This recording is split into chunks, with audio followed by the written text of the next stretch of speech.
Hello दोस्तों, मैं आपका दोस्त अशोक कुमार स्वागत करता हूं हमारे इस YouTube channel horror story in 2.0 पर।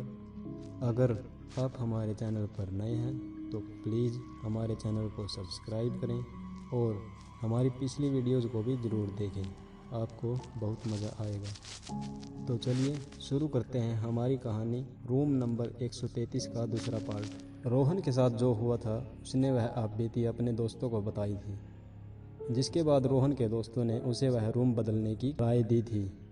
रोहन ने इस बारे में प्रिंसिपल को बताया और प्रिंसिपल से रूम चेंज करने की कहा। इसके बाद प्रिंसिपल ने कहा कि यह अभी नहीं हो सकता है, तुम्हें 1 या 2 दिन के बाद दूसरा रूम दे दिया जाएगा।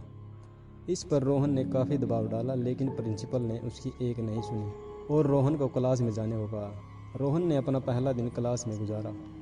क्लास से छुट्टी होते ही वह अपने हॉस्टल में चला गया, लेकिन क्या करे, उसे उस रूम के अलावा कोई दूसरा रूम मिल भी नहीं रहा था, इसलिए आज उसे इसी रूम में रहना होगा। रोहन अपने रूम में अंदर चला गया और उसने दीवारों पर लिखी वही बातें दोबारा फिर पढ़ी।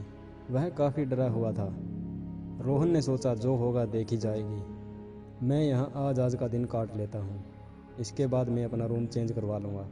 यह कहकर रोहन रूम से बाहर आ गया और अपने दोस्तों के पास चला गया। पास में ही एक ग्राउंड था जहाँ पर वह खेलने के लिए अपने दोस्तों के साथ चला गया। काफ़ी देर खेलने के बाद जब शाम हो गई तो वह अपने रूम में वापस आ गया। रूम में काफ़ी शांति थी, इसलिए वह आराम से लेटा रहा। जैसा उसे कल महसूस हो रहा था, आज वैसा वैसा कुछ भी महसूस उसे नहीं हो रहा था।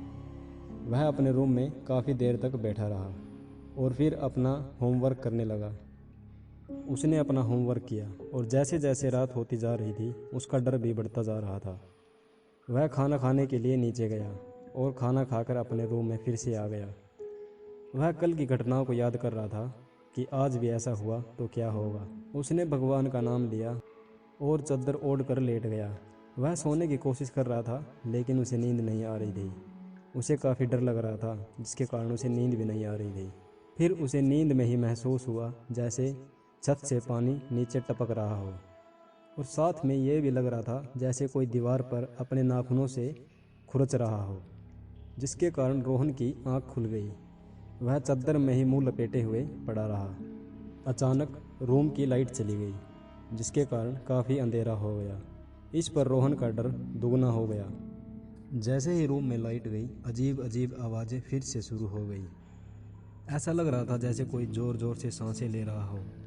फिर उसे गुर्राने की आवाज़ें आई। फिर एकदम से शांति हो गई। थोड़ी ही देर में फिर से वही अजीब अजीब बातें शुरू हो गई। इसके बाद रोहन ने महसूस किया कि वह हवा में है, तो उसने अपनी चादर हटा कर देखा तो वह सच में हवा में था।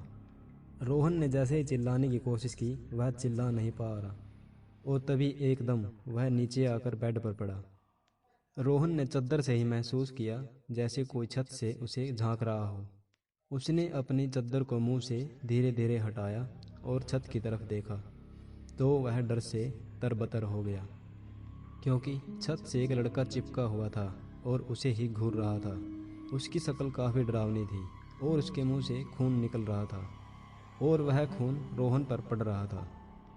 उस लड़के ने ऊपर से चिपके चिपके एक डरावनी हंसी हंसने लगा। रोहन चाह कर भी चिल्ला नहीं पा रहा था, क्या पता उसके गले में क्या हो गया था। तभी उस लड़के की आत्मा ने उससे कहा कि तुमने यहाँ पर आकर गलती की है, तुम्हें मेरे रूम में नहीं आना चाहिए था, अब मैं तुम्हें नहीं छोड़ूंगा। इस पर रोहन ने बोलने की कोशिश की। तभी रोहन की आंखें खुली और ये क्या, ये रोहन सपना देख रहा था। इतना भयंकर सपना देखकर रोहन काफ़ी डर गया कि अगर यह सच में होता तो क्या होता।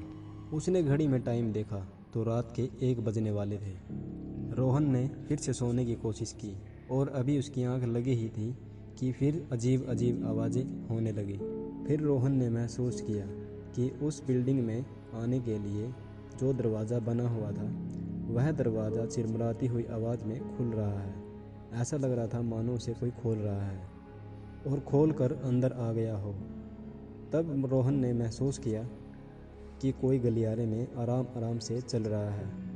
वह ऐसे चल रहा है जैसे अपना एक पैर घसीट कर चल रहा हो। ये सब सुनकर रोहन मन ही मन भगवान को याद करने लगा कि हे भगवान, मेरा यह आज का दिन यहाँ पर अच्छी तरह से कट जाए। मैं कल को ही ये रूम चेंज कर दूँगा। रूम की लाइट भागी हुई थी, इसलिए काफ़ी अंधेरा था। और फिर रोहन के कमरे का दरवाज़ा अचानक से खुल गया। रोहन ने देखा कि दो लाल लाल आंखें उसे दिखाई दे रही हैं, लेकिन उसका चेहरा बिल्कुल नहीं दिखाई दे रहा था।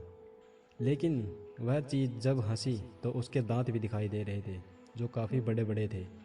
तब वह चीज़ रोहन के कमरे के अंदर आ गई और इस बार रोहन ने उस चीज़ को देखा। वह एक लड़के की आत्मा थी। यह वही लड़के की आत्मा थी जो उसके सपने में आई थी। वह इतनी ही डरावनी थी जितने वह सपने में डरावनी थी। चांद की रोशनी में वह थोड़ा थोड़ा देख पा रहा था। तब उस लड़के की आत्मा ने रोहन की आंखों में देखकर पता नहीं क्या किया कि रोहन उस लड़के के बिल्कुल बस में आ गया।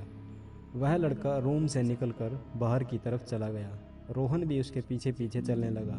रोहन ना चाहते हुए भी उसके पीछे पीछे जा रहा था, क्योंकि उसके शरीर पर अब उसका बस नहीं था। वह लड़के की आत्मा उसे टेरिस पर ले गई। रोहन टेरिस पर चला गया। टेरिस पर जाकर उस लड़के की आत्मा ने रोहन के हाथ को इशारा किया। वहीं पर पड़ा हुआ एक चाकू उसके हाथ में आ गया। रोहन ने अपने ही हाथ से अपने दूसरे हाथ की उंगली को काट दिया, जिससे रोहन को काफ़ी दर्द हुआ और वह चिल्लाने लगा।